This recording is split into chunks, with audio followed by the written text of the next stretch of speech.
Learn AMS Sport Online. Subscribe YouTube channel. Instructor Hayatullah Hamdar.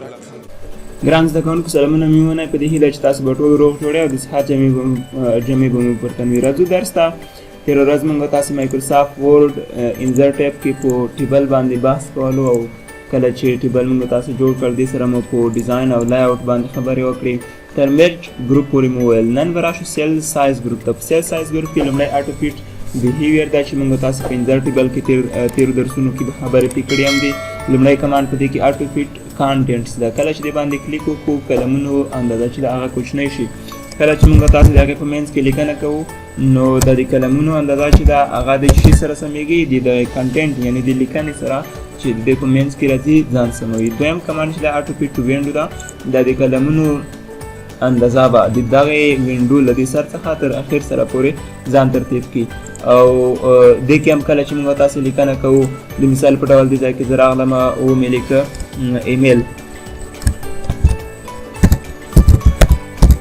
نو دغه کلمونو اندازې سره ځان څنګه کوي ترتیبوي مګر که چیرې کې زه راشم او وروستی آپشن انتخاب کړم ټیکسټ کالم ویت ټیکسټ کالم ویت کې بیا داسې کېږي چې دا د کلمونو اندازه چې هر څومره ده دا به نور لویږي نه مګر رو به لویږي تاسې راشئ وګورئ ټیکسټ کالم ویت باندې کلیک وکړئ اوس کله چې زه دې کلم کې لیکنه کوم مثلا لیکم فادر نیم وګوره کلم نور نه زیاتېږي هغه په خپل ځای باندې ولاړ دی مګر موږ کولی شو هغه بیا زیات کړو دې ځای کې د دغې د اټو فیټ بیهیویر نه دې خواته راشئ دې ځای کې وګورئ ویټ دې باندې دغه ویټ یې کولی شو له دې ځای څخه زیات او کم کړو خو که چیرې کې ته دلته لیکنه ترسره کوې د مثال په ډول دې کې زه راځم لیکم ادرس دې سره به په خپل نه زیاتېږي لکه څنګه چې په اټو فیټ کانټینټ او همدا ډول اټو فیټ وینډو کې کېدل هغسې به نه کېږي بل چې دا سیل سایز ګروپ کې موږ تاسې هایټ او ویټ لرو هایټ چې دا د روګانو لوړوالی ته ویلی کېږي مثلا دغه روګانې زه غواړم چې له نورو څخه لږ لوړوالی زیات ولري نو راځم دې ځای کې هایټ زه ورته زیاتوم هغه روګانو سایز زیاتېږي او یا یې غواړم کم کړم نو همدې ځای کې د هایټ راکموم او بل چې دا ویټ دا د کلمونو پراخوالي ته ویلی کېږي مثلا غواړم چې دا کلمونه چې دي دا د 1.0.5 پراخوالی ولري کنټرول زیډ به زه پریس کړم دغه لاندې کلمونه به ټول داسې انتخاب کړم د کلم دا رقم ته او بیا به راشم دې ځای کې به اندازه ورته وټکم 0.5 د مثال په ډول او وایم چې دغه کلمونه چې دي دا انتخابوم د هغې له انتخاب څخه وروسته راځم وایم چې دا د 1 انچ فاصله ولري او دغه لومړني کلمونه چې دي دا وایم چې دا دي مثلا څومره فاصله ولري هغه دې ځای کې ورته انتخابوم کنټرول زیډ به زه ووایم دا به داسې انتخاب کړم له انتخاب څخه وروسته به زه راشم دې ځای کې به ورته وټکم چې فاصله دې څومره وي د مثال په ډول 0.7 نو د دغې سایز له لارې کولی شو هایټ او ویټ چې دی هغه موږ تاسې ورته انتخاب کړو بل چې دا ډسټریبیوټ روز او ډسټریبیوټ کلمز زما چې دغه روګانې چې دې ځای کې ما د دغې روګانو سایز د مثال په ډول داسې زیات انتخاب کړی ده د دې روګانو سایز مې هم لږ زیات کړی ده خو نسبت هغې ته کم دی او د دې دوه روګانو سایز بیخي زیات دی تاسې فرض کړئ چې دې دوه روګانو سایز څنګه ده ډېر دی دویمه چې دا روګانې د ټولې سره مساوي شي د روګانو سایز دې څنګه شي ټول دې یو شان شي نو ډسټریبیوټ روز باندې کلیک کوو د ټولو روګانو سایز به یو شان شي همدا ډول کلمونو کې فرق دی بعضې کلمونه لوی او بعضې کوچني دي دویمه چې ټول کلمونه د یو شان شي نو ډسټریبیوټ کلمز باندې کلیک کوم ټول کلمونه به یو ځای شي نو یو شان شي نو دې لپاره زه داسې کوم چې انتخاب کوم له انتخاب څخه وروسته راځم ډسټریبیوټ کلمز باندې کلیک کوم د ټولو کلمونو اندازه په خپل منځ کې سره مساوي شي الاینمنټ ته راځو کله چې ګورئ تاسې لیکنه فایل کوئ د مثال په ډول باندې زه دې ځای کې لیکم PH دا کوم ځای کې کېږي چاپ اړخ ته سیل کېږي زه چې دا د سنټر کې وشي وګورئ سنټر ته ځي همدغه ډول رایټ سایډ ته تاسې وړلی شئ میډل ته تاسې دا کولی شئ راښکته کوئ میډل لیفټ سایډ او میډل سنټر کولی شئ تاسې همدا ډول میډل رایټ همدا ډول باټم لیفټ باټم میډل همدا ډول باټم رایټ څخه کولی شئ تاسې استفاده وکړئ ورپسې ټیکسټ ډایرکشن د مثال په ډول باندې زه غواړم چې دا نیم چې دا د پاس لوري څخه لاندې ته په عمودي ډول باندې ولیکل شي ټیکسټ ډایرکشن باندې کلیک کوم هغه د پاس لوري څخه لاندې راتویږي بیا ټیکسټ ډایرکشن باندې کلیک وکړئ له لاندې څخه بره لیکل کېږي او که بیا ټیکسټ ډایرکشن کلیک کوئ بیرته په صحیح هریزنټل ډول باندې ولیکل شي ورپسې سیل مارجنز ده ګورئ زه په دې سیل کې لیکنه کوم د ځای کې زه یو لیکنه در سره کوم. نو دا وګورئ له ښي او چپ اړخ څخه د دغې بارډر څخه لږ لرې راغلی ده چې دې ځای کې یو څه خالي فاصله پاتې ده چې همدغې خالي فاصلې ته مارجن وایي. دې ځای کې موږ کولی شو دغه سیل مارجن ورته زیات یا کم کو. سیل مارجن باندې کلیک وکړئ. د هغې نه بعد وګورئ ټاپ باټم 0 دی او لیفټ رایټ 0.08 انچ فاصله ورکړل شوې ده. زما چې دغه ټاپ او باټم دې هم لږه فاصله ورکړل شي. مثال په ډول باندې 0.1 فاصله دې په ټاپ کې ورکړل شي، 0.1 فاصله دې باټم سایډ ته ورکړل شي. اوکې باندې کلیک وکړئ. نو وګورئ ټاپ سایډ ته او باټم سایډ ته به هم فاصله ورکړل شي. همدا ډول زه غواړم چې لیفټ او رایټ سایډ ته دغه فاصله زیات کړم. نو راځم دې ځای کې 0.3 فاصله ورکوم. دې ځای کې هم 0.3 او هغې نه بعد راځم اوکې باندې کلیک کوم. نو دا فاصله به لیفټ او رایټ سایډ څخه هم زیاته شي. یا غواړم چې رقم یې کړم نو همدغه ځای ته راځم کلیک کوم. د مثال په ډول باندې 0.01 او د بل کې هم لیکم 0.01 0.01 او هغې نه بعد راځم اوکې باندې کلیک کوم. نو د فاصله به لیفټ او رایټ سایډ ته هم رقم شي. بله خبره چې دا allow spacing between cells د سیلونو ترمنځ د هر یو سیل دی له بل سیل سره لږ فاصله ولري. سیلونو ترمنځ فاصلې ته اجازه ورکړه. نو دې پر راځم allow spacing between cells ته څومره فاصله دی ولري دې ځای کې ورته انتخاب کړئ. مثال په ډول باندې هر یو سیل دی له بل سیل څخه 0.2 انچ لرېوالی ولري. اوکې باندې کلیک وکړئ. نو ګورئ سیلونه خپل منځ کې لرېوالی سره لري.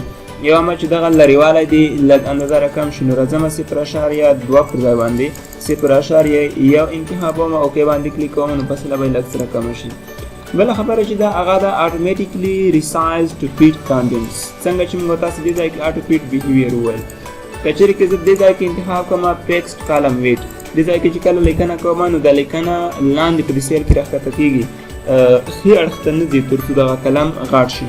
نو که تاسو وایئ چې نه ښي اړخ ته ځي یعنې قلم دې ورسره غټېږي نو دې پر automatically resize to fit contents ته چیک مارک آن کوو. اوکې باندې کلیک کوو. نو هر سیل کې چې څومره لیکنه شوې ده د هغې لیکنې مطابق به د هغې قلم سایز برابرېږي. دا اوس سیلز مرجن، له سیلز مرجن څخه وروسته راځو سورټ ته.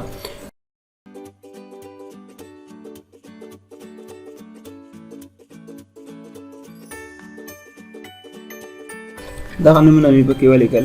اوس غواړم چې دا ترتیب کوم A to Z ترتیب باندې راولم، یعنې الفابیټیکل آرډر ته ترتیب کوم. نو انتخاب یې کړئ. د انتخاب څخه وروسته راشئ سورټ باندې کلیک وکړئ. سورټ باندې له کلیک کولو څخه وروسته اوکې باندې کلیک وکړئ. نو ګورئ علي، داود، جمال، کمال، سطاعت او همدا ډول په ترتیبي ډول یې تاسو ته برابر کړي. که وایو چې مثلا بیرته د غیر ترتیبي شي نو سورټ ته راشئ او سورټ کې راشئ ډیسینډنګ ته چک مارک آن کړئ. اوکې باندې کلیک وکړئ. بیرته غیر ترتیبي شي ګورئ زیډ باندې فایل A باندې به پای ته رسېږي. دغه کمانډ که تاسو یاد ولرئ موږ تاسې په دې هوم ټیب کې هم ویلی وو سورټ کمانډ. هماغسې کار دی، هم په نمبر باندې کولی شو دا اپلای کو، هم کولی شو هغه په ټیکسټ باندې اپلای کو، پښتو، فارسي، هره ژبه کې اپلای کېدو وړ دی. راځو ریپیټ هیډرو ته. ریپیټ هیډرو دې ته ویلی کېږي یو نوی ټیبل جوړوم. راځم انزرټ ټیب ته. انزرټ ټیب ته له راتګ څخه وروسته راځم کلیک کوم په انزرټ ټیبل باندې.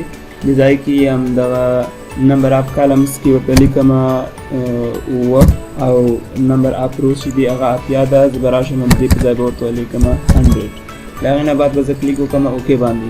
اوکې باندې له کلیک کولو څخه وروسته راځم دې ځای کې هیډرز لیکم، لکه د مثال په ډول باندې نیم،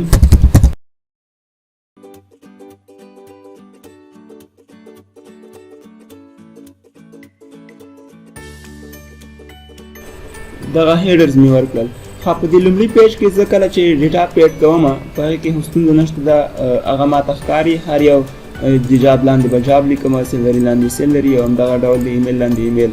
مګر کله چې لاندې راځم دویم پیج ته هغې کې بیا ماته نه ښکاري چې دې کې اوس نیم دی، دې کې جاب دی، دې کې سیلري ده، په دې کې ادرس څه شی پکې راځي. دې ځای کې امکان دی ولري مانه غلط شي. د ایمیل لاندې به ما ورته سیلري لیکلي، د سیلري لاندې به ما ایمیلونه لیکلي. نو دې لپاره چې دا نه غلط نشي تاسې کوم د لومړي پیج ته راځم دغه هیډرو انتخابوم. لایو ټیب ته راځم. لایو ټیب ته له راتګ څخه وروسته کلیک کوم په ریپیټ هیډرو باندې.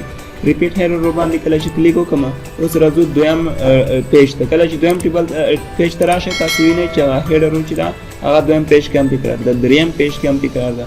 که چیرې کې نور موجودیت ولري، نور مثلا دغه ټیبل مې زیات کړ، بل پیج ته هم سرایت کله چې وکړي نو هغې پیج کې به هم ورسره راځي. ان تاسو نه چې کله بل پیج ترا په ما ډول باندې هغه هډرو هم ور سره راغله.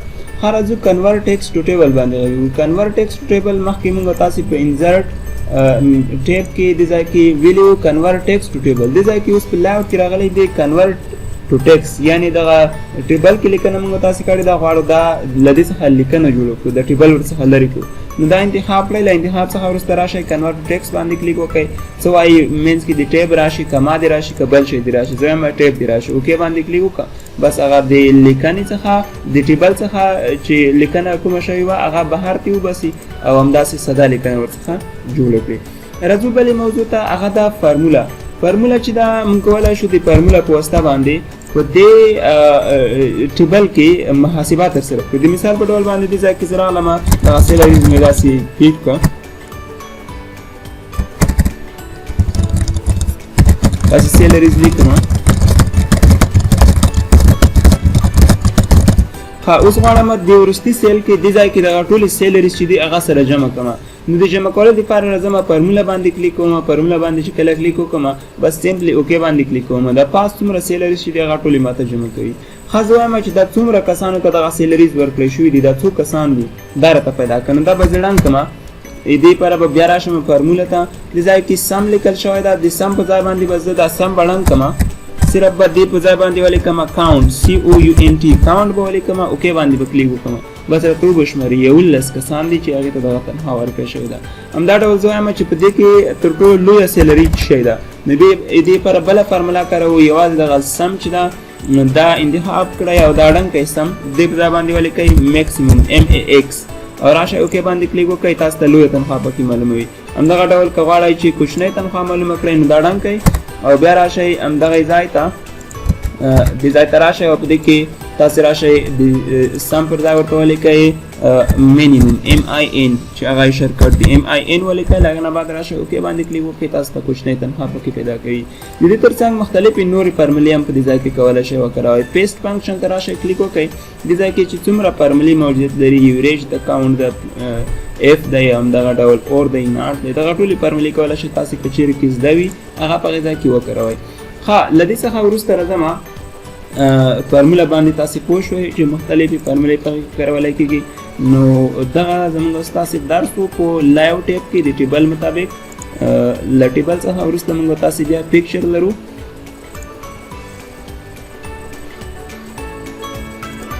هغې باندې به انشاءالله سبا ورځ درس کې بحث وکړو. د نن ورځې لپاره درس همدومره بس دی.